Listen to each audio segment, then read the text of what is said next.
We're going to start out with what we call a satchel plane lunge or front to back lunge.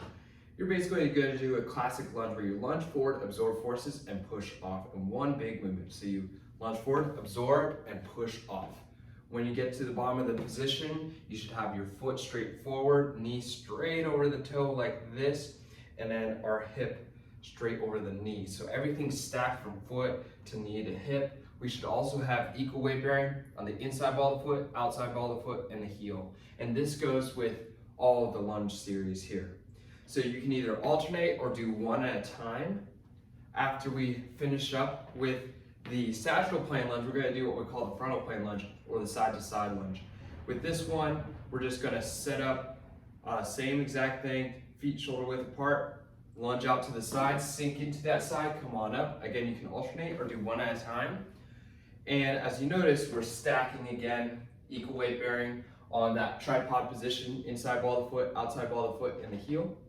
Then our last lunge is lunging back and out to the side with a little bit of opening up the hips, leading with the foot first. So what you're gonna do is gonna go foot first to lead, and then as soon as the foot hits the ground, the rest of the body follows, come back up, lunge out to the other direction, rest of the body falls, come back up. From a side view, you can see that I'm opening up the foot. It doesn't have to open up to a point behind you, but just slightly angled up to the side. Maximum you should rotate your foot out is about 90 degrees, and you don't have to get all the way to 90 degrees. So I'll just go foot out to 45 degrees, lunge back into that leg there.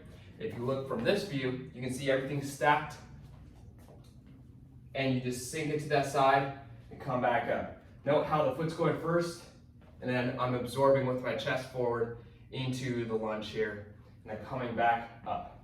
With all of these exercises, I want you to focus on trying to hinge from the hips like this, instead of moving from the back like this.